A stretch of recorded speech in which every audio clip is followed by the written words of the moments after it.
Welcome back to the Cow Park Bros podcast. Jason and I are fresh off the black hair discrimination law being enacted in Illinois and several other states. The law is important. The enforcement is more so important. Got to have a package deal. So in segment 3, we're going to be talking about another thing that, frankly, New York gets to deal with in addition to COVID, and that is they're going to have a new governor. AP News reports that after months of holding on to power amid sexual harassment allegations and defying call to resign, New York Governor Andrew Cuomo abruptly did just that this past Tuesday. With Cuomo on his way out, Lieutenant Governor Kathy Hochul is ascendant. She'll be handled a state roiled by scandal and contending with the Delta variant and other issues such as the pandemic-related housing crisis. Now, for those of you who may wonder how the hell Andrew Cuomo ended up out of his governorship, AP News reports that he was under investigation for several things, but the main thing that led to his resignation involved sexual harassment allegations that range from inappropriate comments to groping. An investigative report released last week said he sexually harassed 11 women, many of whom he had worked for him or the state. Other issues in play: how his administration handled data on COVID-19 related deaths in nursing homes, his $5 million pandemic leadership book deal. That's really what got him fried. And whether friends and relatives were given special access to COVID-19 tests early in the pandemic. So, frankly, I knew it was a wrap for Cuomo when President Biden said, "Yeah, man, you're gonna have to go ahead and resign, dog." You know, when someone higher up in office like that says, "Yeah, you have to resign. You have to do the right thing." At that point, it doesn't even fucking matter if the allegations are true. The court of public opinion had already determined that it was a wrap for Andrew Cuomo. So that's not all that surprising to me. I feel like it was just the body of evidence, not the body of evidence, but the body of the heat from that investigative report. It was just going to be too much for him to actually keep that gig. So, I think Cuomo did a good job overall in terms of trying to handle the coronavirus, his response. But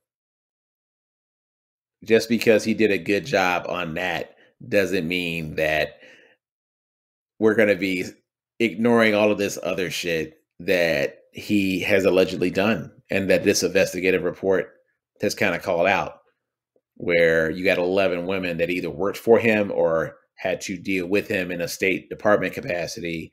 And everybody's just saying, "Yeah, dude, he real fucking handsy. He think he's fucking Quagmire." So, objectively, there's an issue there and it had to be addressed.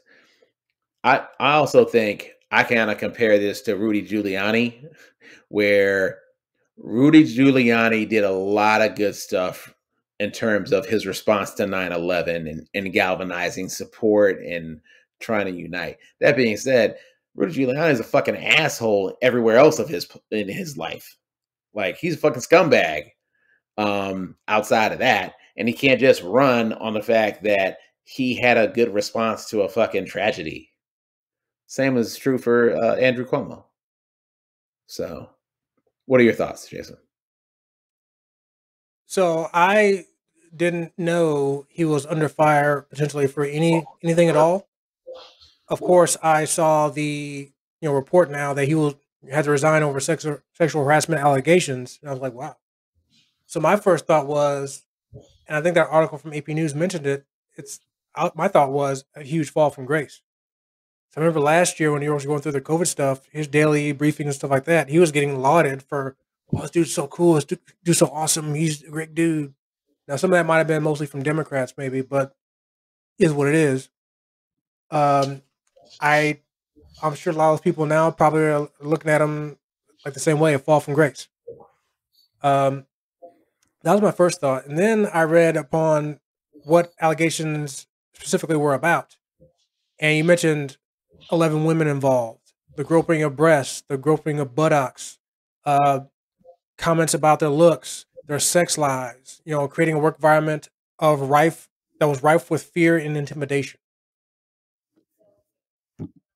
So also, I kind of imagined, okay, people get accused of things all the time, especially when you're in the public eye. People always throw out there, okay, is this real? Did this really happen? Are they just trying to, blackmail them or anything like that? But then I think, okay, it's 11 women. Not that I can necessarily see Andrew Cuomo doing this, but it's 11 women that are pretty detailed about what he did. Because it seems to me pretty bold for any individual to, in a workplace, grope someone's breast and buttocks. And in these days when, this ain't the 1950s anymore where you can get away with this stuff. This is 2021. And if you're actually doing that, you're a pretty bold SOB to be doing that. No one is going to come back and bite you, even if it's just one person, let alone 11 women. So again, we're not the court of public. We're only the court of public opinion here, even though we are, getting famous here on our end with the show. We're not, cops. We're not detectives or anything like that. It's really hard for me to think he didn't do this stuff. Supposedly he resigned because he didn't want to put the city and government through an investigation, even though of course he denies doing it. Which if I was him, I probably would too. But then I also kind of look back on like situations I've been in at work when it comes to, have I seen any of this going on? And I'm not talking about where I'm at currently. I'm talking about like overall in every place I've ever worked, going back to when I was 16 years old. I've well, not that I remember. I don't remember any situation where anybody was getting groped or anything like that. But I guess mostly what I kind of remember is the inappropriate conversations that go on. Oh, the locker room talk. Yeah. As a certain former president would say. Yeah. Right. That wasn't actually in the locker room though. So, right. And I've had even more recently, going back to when I was 16, I've had a good mixture of jobs that were like either in the professional office type environment, and those that were not, like more like service industry jobs, customer service, face to face interactions, things like that. And I got to tell you, obviously, when you see movies and things like that, when you think of sexual harassment and those monsters and deviants, what's the word here? I can't think of the movie. The one with Michael Douglas and where he's getting sexually harassed by Demi Moore, whatever that movie is. There, you think of The Office Place as people who get harassed. Glenn Close. No, that's Fatal Attraction. I'm talking about those. I can't think of the name. It was a movie with him and Demi Moore where Michael Douglas was the big shot at work. Demi Moore became his boss, and she was actually one sexually harassing him. Nobody believed him. What is it? Disclosure. Yes, thank you. Disclosure. So you see movies and shows like that, and you think of sexual harassment happening in like the office type environment, that type of work environment. Well, I got to tell you, in the office type environments I've been in, I've never seen any of that or heard any of that. It's always been in the other type of places, those service industry jobs, restaurants, convenience stores, sporting arena jobs, things like that. And I got to tell you, if some people would have gotten the authorities involved or the powers that be, they would have gotten in the equal amount of trouble, because looking back on it, some of the stuff is pretty bad when it comes to what was said. Now, I don't know if certain lines are drawn because both parties were involved and it wasn't anything that was unwanted, if you know what I mean. But no, I don't know what you mean. Well, what I'm saying is, like, okay, so this article mentions that Cuomo was making comments about these other women's sex lives and things like that. Well, in the environments I'm talking about, the women are involved in the same type of conversations back with the men too. Okay, so it seems like it's more the Andrew Cuomo situation. It's unwanted, whereas in the scenarios you're talking about, women may be initiating these conversations more. Well, not necessarily just initiating it, but more also keeping the conversation going. Okay. Now, it's not always been the case, but I wonder if that's kind of the line drawn when it's not sexual harassment anymore. But I will say, when it comes to, at least in the workplace, I found like an article on the U.S. Equal Employment Opportunity Commission website, and they basically kind of go over what actually is sexual harassment. It is unlawful to harass a person, applicant, or employee because of that person's sex. Harassment can include uh, sexual harassment or unwelcome sexual advances, requests for favors, verbal or physical harassment, or anything sexual of nature. It doesn't have to be sexual of nature, but it can be. It can include offensive remarks about a person's sex. Um, Obviously, it doesn't matter if it's male or female, as a victim or oppressor. Well, there. Um, it says, although the law does not prohibit simple teasing, offhand comments, or isolated incidents that are not very serious, harassment is illegal when it is so frequent or severe that it creates a hostile or offensive work environment, or when it results in adverse employment decisions, such as the victim being fired or demoted. So, obviously, that last part clearly, in reference to the Cuomo situation, because again, he created a, a workplace rife with intimidation and fear. Um, so I will say this to anybody, whether you're male or female in the workplace, you need to be very mindful about the things you say and do. Not that because somebody's going to tell on you, but really, when it boils down to it, it's all about common decency and respect. You know. That isn't always common, and Well, that's kind of what we're trying to get to the heart of, because the shit that Cuomo was being accused of, and ultimately was his downfall. It wasn't just, oh, there was this one time at a Christmas party, I got a little hammered and I got a little sassy with some of the gals in accounting. No, we're talking about a lifestyle of using the position to basically, you know, have his way, or to go at this full Mad Men style, for those Don Draper aficionados, to effectively have his way with them, um, and basically for those who didn't effectively give in, they may have been punished professionally. They may have missed out on promotion opportunities. The governor has a lot of sway, has a lot of influence, has a lot of power. He effectively used that against these women. So that's the real crime. And to your point, there may be several. Not just in that situation, but in the situations potentially with some of the service industry scenarios you mentioned, because the authorities weren't involved. At least they haven't been up to this point. Time will tell. Time will also tell if Cuomo's going to keep that $5 million for that damn book deal. So who knows? This development may have saddlebagged that as well. yeah, I mean, his legacy pretty much is ruined at this point. I don't think I'd be shocked if he can ever get a political position ever again. I mean, I guess at this point, there's only really one place he can go, is that pretty much a governor of another state or president. His presidential campaign aspirations are pretty much done at this point. I think he had some going into last year with all the favor he was getting from the COVID stuff I was mentioning. That's done. Can't see him really being another governor again because of what's his opponent that he's running against is going to bring up. This.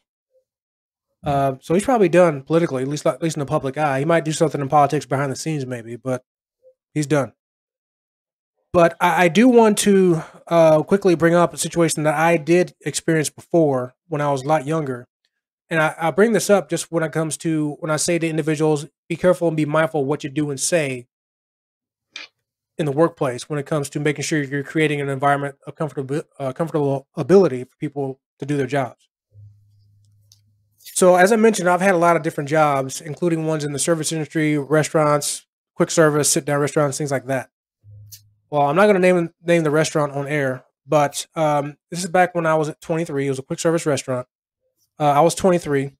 And of course, like in food service, you're going to get employees, coworkers of all sorts of ages, being teenagers, senior citizens, things like that.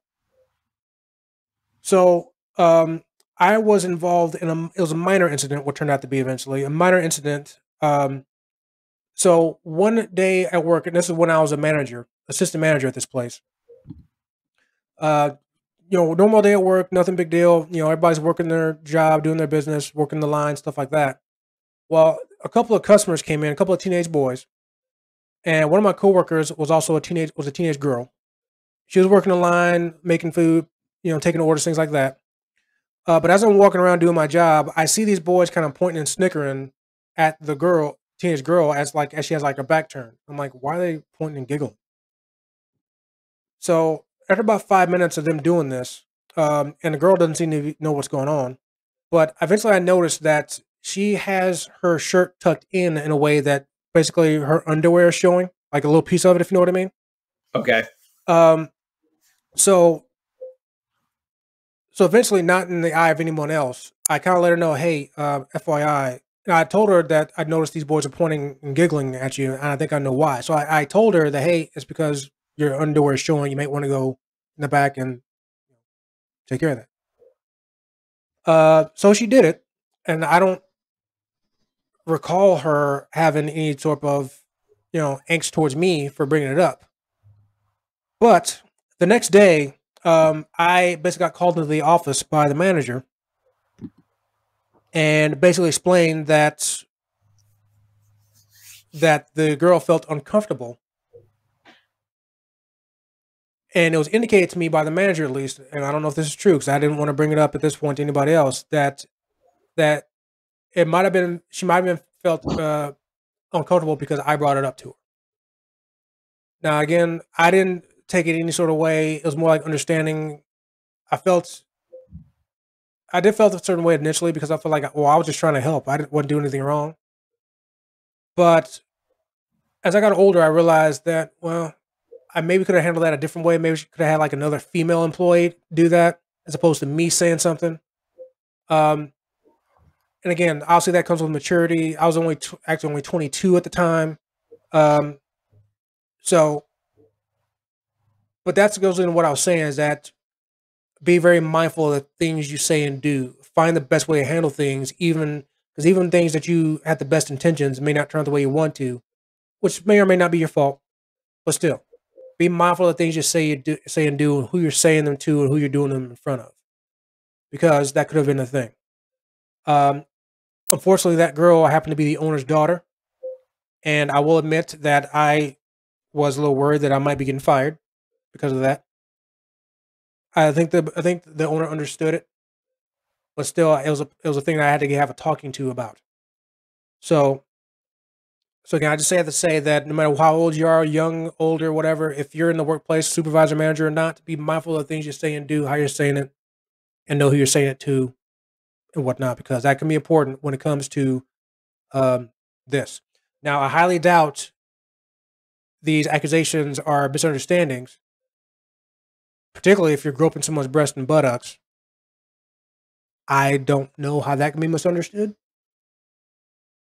but you guys get my point. So um, I'm going to leave it at that for the moment. Of course, if you definitely have anything else to say, feel free. I'll comment on that if need be. But I just felt like I wanted to bring that up just for point of reference when it comes to being mindful of what you say and do at work.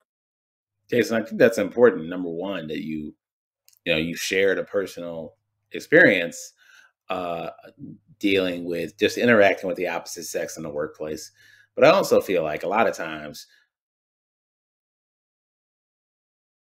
dudes giving a fuck in the corporate workplace when it's not their turn to give a fuck is something that does need to be cultivated out of us. Well, hang on. I want to cut you off there real quick. I want to make sure that the people recognize that we're not just targeting this at males watching what they do and say at work, because this applies to females as well. I mentioned the movie Disclosure, which I know is just fiction, but it happens in the workplace. Trust me. I know this. Sorry, go ahead. I just had to say that. Go ahead. Oh, good. And I don't have a problem with you saying it, but I'm saying particularly, it seems like a lot of times that with boys, that eventually become men, that we absolutely give a fuck. And I am absolutely quoting The Wire, by the way. My idol, Bunk Moreland. Dudes got a bad habit of giving a fuck when it's not their turn to give a fuck. And we end up, frankly, taking things on that we don't understand about the opposite sex. That, you know what? Sometimes it's okay to not get involved. Sometimes the best thing to do for involvement is to not be involved. And if social media is any indication, we as a society have a hard time doing that. Um, and I don't have any direct reports in my current role, but I definitely think that the world would be a much better place if sometimes we just took a step back and said, okay, I don't have to have the right answer. I don't have to have the answer. I don't even need to be the one giving the answer. You know, it's it's kind of like an offshoot of Karen culture where it's like, oh, I need to speak from a place of authority. In your scenario, you didn't even fucking have any authority, but you felt like, oh, I just wanted to help. I'm like, yeah, but it wasn't your place to be doing said helping. And that's a hard lesson for a lot of dudes. You actually took it and grew from it and learned from it. Meanwhile, we got guys in their 30s and 40s, 50s and 60s trying to say, I don't get it. I said this earlier in the show. Some of these guys are committed to not getting it. Some of this stuff really in the workplace, we don't understand it because we're committed to not understanding it. And then there's other parts where it's like, okay, if you can't understand it, at least be fucking quiet. Because there's nothing more obnoxious than someone trying to feign a desire to comprehend, but committed to being loud as fuck and loud and wrong in the meanwhile. And that's about as pretty as a bow as I could put on this bad boy. Because yeah, a lot of workplaces could benefit from that. So, all right, that concludes segment 3 for the former governor Andrew Cuomo. Coming up next, we're going to be closing out the show. Any observations and omissions, and just closing it out on Cal Park Bros.